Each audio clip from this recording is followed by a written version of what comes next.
So again, I won't go through all of the incidents. You can find those if you want to. You can Google them, or if I can attach these documents to this video on YouTube, I'll do that.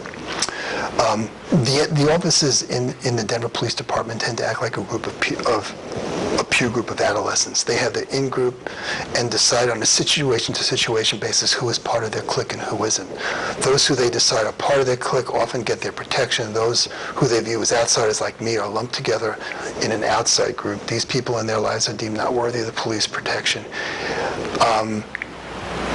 There are some DP officers who don't take part in this behavior but are aware of it, yet these officers show no indication that they have the integrity or the maturity to confront the inappropriate behavior by their peers. Based on my experience with DPD, I could go into any high school in this country and sit down with some of the more troubled peer groups in that high school, and I would have an easier time getting those kids to confront their peers about inappropriate behavior than I would the Denver police. They're incapable of doing that. So from February to the end of May in 2009, I continued to have a lot of incidents where my car was broken into and the locks were left open. I didn't document every day, but some of the dates were February 13th, April 23rd, the 30th, May 1st, May 20th, on 2 different occasions. It just continued to happen. It was happening so often, I just stopped documenting it all the time. Also during that period, I was continually being followed by car or on foot. I was followed on February 13th, February 23rd, the 24th, March 20th, March 23rd, March 31st, April 1st, April 2nd, April 11th, April 19th, April 21st, and May 21st. I give you detailed information on all this stuff on the documents. Hopefully I'll be able to attach them. I just want to discuss just a couple of the incidences here. On the 23rd at about 2 o'clock, I went to a supermarket across the street from my apartment. I was in the store about 5 minutes and someone was following me. At first I thought it was a young boy, but it was a female, about 18, very short black hair. On the 24th at about 1:30, I left my house by car and was driving in the neighborhood, keeping a close eye behind me to see if anybody was following me. I saw a black SUV about 2 blocks away. To make a long story short, I did some circle. I was able to get behind the car and pass it, and it was the same girl that had been following me in the supermarket. And actually on May 20th, I think I was followed by 2 people that were undercover police. I started seeing more and more people follow me that didn't look like like Greenwald sleaze, that weren't so poorly dressed and looked much more like undercover police officers. On the 23rd of March, I was on the computer in the other building in my apartment. The same male I described before, the one that would always follow me around in my apartment complex, came into the lobby and sat at the computer opposite me. After he was on the computer for about a minute, I got up from my computer, walked around and behind him. I looked at his monitor and he had a blank email opened and enlarged to cover all the desktop. He wasn't typing anything. I looked at the taskbar and there was another window or processor opening and running underneath it. I went back to my computer, and when I tried to use my mouse, it jumped all over the place, and I couldn't control the computer, and I just shut it down. At that time, I should mention, while I was on the computer, I was at a discussion forum that was discussing what are the incidents of the Denver police misconduct, and I was typing in comments regarding my feelings about the fact that there was a cancer of abuse and corruption on the Denver police that was widespread and systematic. That's what I was typing, which this was at the computer lab in the other building. If they had software on there that allowed them to track what was being written, which they could easily do, they would have read what I was writing.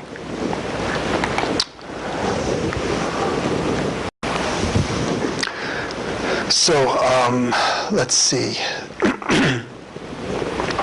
On the 19th and the 21st of April 19th and April 21st, 2009, I was in a Whole Foods supermarket, was followed by a police officer in the supermarket. Also during that period from February to May 2009, there were many more break-ins into my apartment. Despite my use of the alarm system, the apartment was broken into on February 13th, the 26th, March 20th, 31st, April 5th, and April the 17th. During this period, the same period from February to May, 3 other events happened. The first occurred on March 27th. I received a letter that was postmarked 32309. The sending zip code started with 75. It was from Texas. This letter was sent about 4 hours after I got off the computer where the other guy, the guy that was sitting in the lobby of the other building, and that guy with the tall guy with the black hair sat down at the computer and the mouse started jumping around. About 4 hours after that time, there was a letter that was postmarked from Texas, and they didn't lick a stamp. They made sure that it was metered so they couldn't leave any kind of proof on it. And the letter was just quotes from the Bible, and the intent clearly was intimidating, and some of it was threatening. It was all they were written in different fonts, probably on different computers, so they couldn't be found. And I believe it was just sent by an agent of the police that sent it to me.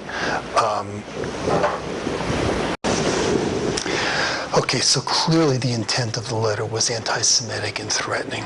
Like one of the quotes that came from it was, "He who believes in him, Jesus, is not condemned, but he who does not believe is condemned already because he has not believed in the name of the only begotten Son of God." So it was all quotes like that. I mean, the anti-Semitism that's been going on here with the Denver police is just ridiculous. The second event that happened during that period that was really important happened on April 21st. I had a safe deposit box where I was keeping a lot of my confidential files and whatnot. And prior to that date, I thought I had sensed some things had been moved around. And I actually requested to get a change in my safe deposit box. And in doing that, I talked with the bank manager, and I said, if anybody ever wanted to get into, any law enforcement agencies wanted to get into my safe deposit box, how would they do that? There was all sorts of court orders that they would got, and he assured me that was happening, that they would have to let me know and notify me that the police wanted in there. Now, whether that changed with the whole Homeland Security Act, I don't know. Because if that had changed with that, I'm sure the Denver police would abuse that and use it as a way to get into my safe deposit box. But I saw that things had been moved. When I got the new safe deposit box, most of my files in there were in the tan manila or white manila envelopes. And I had one that was thick blue file, and the outside was blue, and I specifically put that on the bottom. And this time when I opened up the safe deposit box, it was up on top. So I asked the bank manager and talked with her and asked if she could have this investigated, and she said she would, although I knew that if they had allowed the police to come in and do this without letting me know, they'd be breaking the law, as far as I know, so they wouldn't probably be admitting that too soon. Make a long story short, they investigated and said that they couldn't find any indication that my safe deposit box was ever opened without my knowing about it, although they said, curiously enough, they didn't have any video cameras, surveillance cameras, back where the safe deposit box was, and that just didn't make any sense to me. So,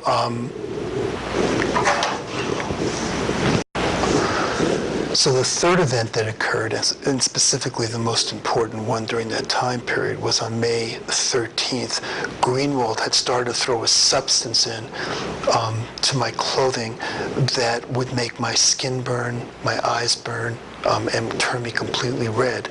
On May 18th, I was shaving with my electric razor, and it took one stroke along the bottom here, and it just rasped it, and I looked, it was almost bleeding.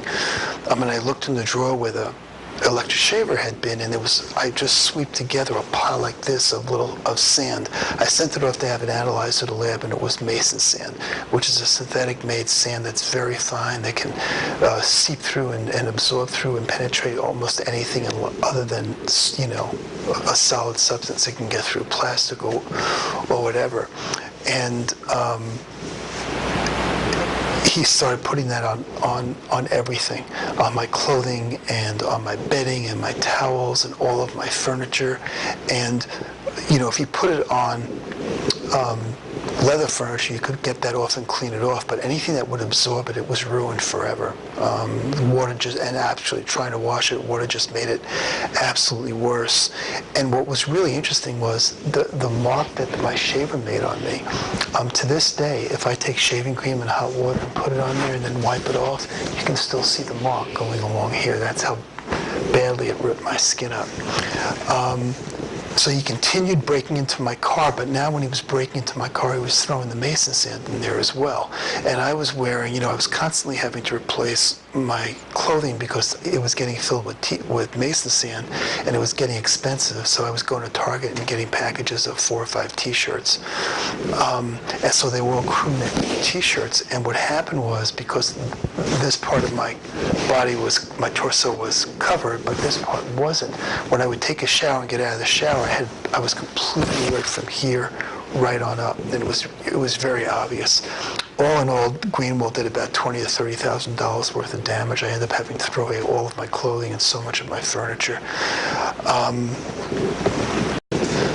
So again, I tried changing my locks to a super secure medical lock on my front door, but Greenwald again got through those, and I just couldn't stay or sleep on my bedding anymore in my home, so I started staying in hotels again on May 28, 2009. Previous to finding the mason sand, I had spoken with my attorney, and she said, if you really feel that working with the Denver police is a dead end, you could try contacting your elected officials and see if there's anything that they could do.